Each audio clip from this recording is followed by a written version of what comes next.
Bonjour à toutes et à tous, chers amis. Bienvenue dans ce masterclass dans lequel je vous parlerai de 4 erreurs à éviter dans vos thèmes de référence. Je tiens d'abord à vous remercier pour cette opportunité qui m'est donnée de m'adresser à vous. Et je voudrais également saluer tous ceux qui me suivent sur cette chaîne. Comme vous le savez, ici nous partageons des contenus utiles. En tout cas, à tous les jeunes qui veulent accroître leurs atouts sur le marché de l'emploi. Et donc, si c'est des contenus qui vous intéressent, n'hésitez pas à vous abonner. Aujourd'hui, je vais rester focus sur 4 erreurs courantes à éviter dans les thèmes de référence. Si j'ai décidé de faire cette vidéo, c'est parce que j'ai remarqué que ces erreurs sont vraiment des erreurs qui reviennent dans plusieurs thèmes de référence. Il y a parfois des jeunes, des organisations qui me sollicitent dans la relecture d'un certain nombre de documents dans les thèmes de référence. Et donc, quand j'analyse un peu les documents qui me sont envoyés, les thèmes de référence en l'occurrence, je remarque que c'est des erreurs qui reviennent plusieurs fois. C'est pour cette raison que j'ai décidé de pouvoir en parler dans ce masterclass. Je parlerai juste de 4 erreurs.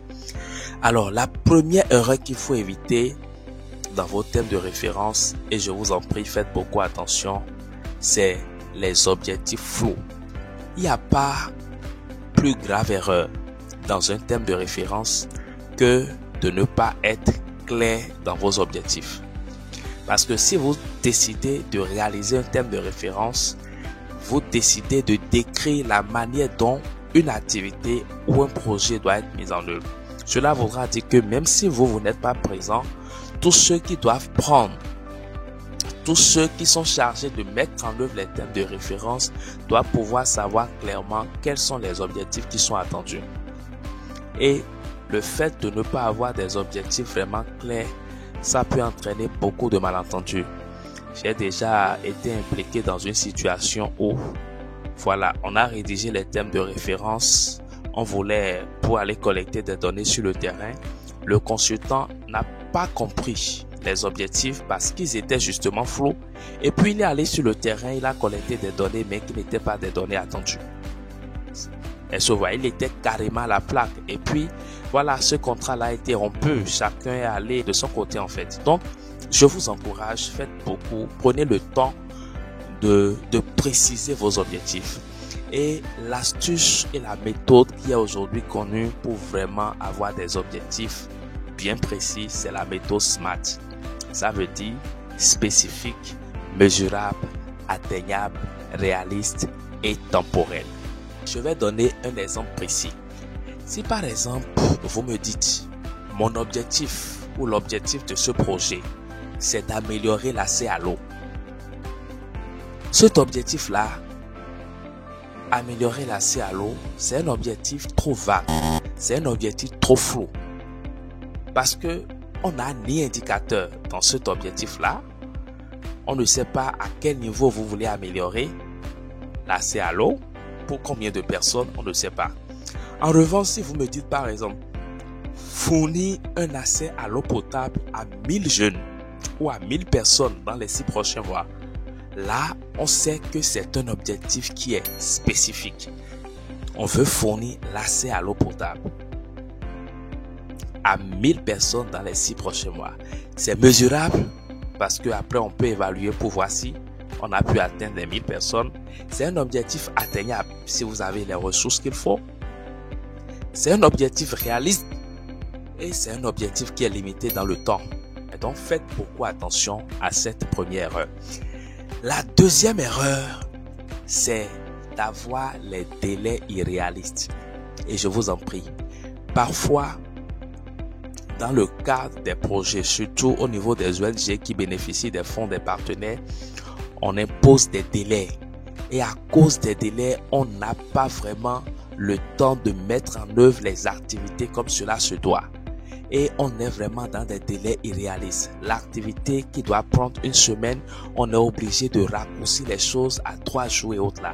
Les amis, moi j'aime qu'on soit transparent.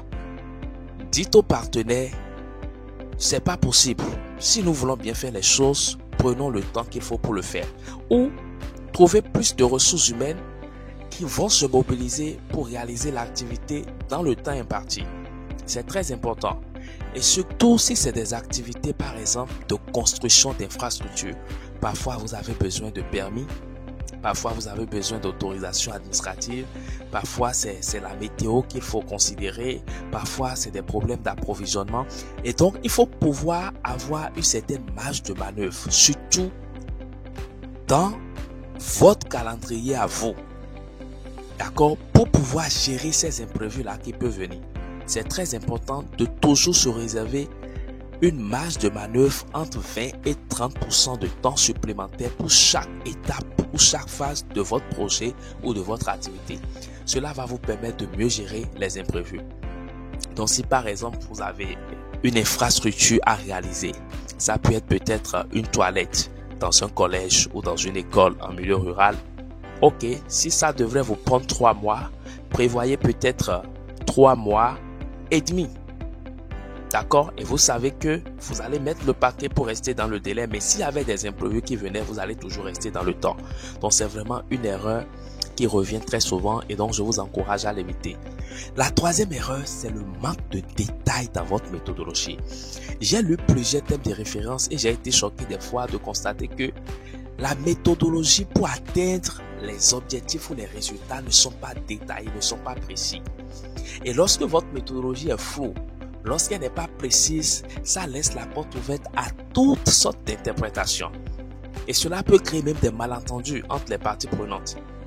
Et donc, ce qu'il faut faire, c'est qu'au niveau de la méthodologie, décomposez votre méthodologie en étapes. Étape 1, précisez tout ce dont vous avez besoin. Comment ça doit être mis en œuvre? Quelles sont les démarches à faire? Qui sont les acteurs qui interviennent?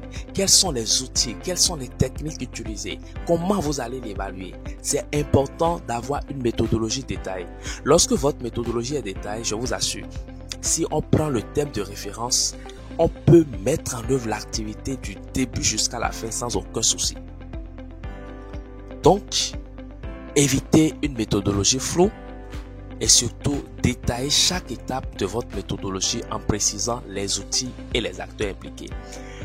Quatrième erreur à éviter, c'est les livrables flous. Chers amis, le livrable, c'est là où le partenaire vous attend. Si c'est un client, si c'est un bailleur, pour nous qui travaillons dans les ONG, le livrable, c'est ce qu'on attend. Si par exemple vous êtes consultant, vous avez reçu les ressources pour aller effectuer une étude sur le terrain, eh bien, on attend le livrable.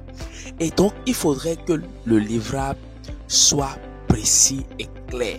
Parce que si le livrable attendu est flou, alors à la fin de la mission, il y aura un souci. Parce que vous allez faire un travail, mais qui ne sera pas accepté. Pourquoi? Parce que dès le départ, vous n'avez pas compris le livrable. Peut-être que ce livrable-là n'était pas clair. Donc vous, c'est des erreurs qu'il faut éviter. Dans votre thème de référence, précisez votre livrable de manière très claire. Si par exemple, c'est une formation que vous organisez, votre livrable peut être le rapport de formation détaillé, d'accord? Assorti par exemple des résultats de l'évaluation des participants à la fin de la formation. Si par exemple, c'est une mission d'évaluation d'un projet, le livrable peut être le rapport détaillé, voilà, de l'évaluation qui a été faite. Et vous pouvez être plus précis en disant que, voilà, on va fournir un rapport détaillé de 30 pages avec des recommandations concrètes. Donc, c'est très important pour chaque livrable de préciser le format, le contenu qui est attendu et le moment où il sera livré. Et donc, cela permet à vos collaborateurs de savoir qu'ils doivent travailler en connaissance de cause et de manière intentionnelle s'attendre à rendre des livrables à la fin de l'exécution de leurs activités. Alors voilà les 4 erreurs que je vous encourage à éviter. Maintenant, en guise de bonus, je vais partager avec vous 3 conseils terre à terre. Premier conseil, soyez précis dans tous les aspects de votre thème de référence. Considérez que le thème de référence que vous êtes en train de rédiger peut être exécuté en votre absence. C'est-à-dire, celui qui lit le thème de référence n'a plus besoin de vous appeler avant de mettre en œuvre. Deuxième conseil, impliquez les bonnes personnes dès le départ. Si par exemple, vous avez une activité de formation contacter ceux qui doivent participer à la formation, recueillir leurs attentes, recueillir leurs besoins et cela vous permet de mieux adapter le thème de référence à leur réalité. Troisième conseil, ajustez régulièrement votre thème de référence en fonction des réalités du terrain. Pour des personnes comme moi qui ont eu à travailler au sein des organisations internationales pendant plusieurs années, lorsque le thème de référence est validé par la hiérarchie, en général, c'est le budget qui ne change pas. Mais il peut y avoir des ajustements qui sont faits.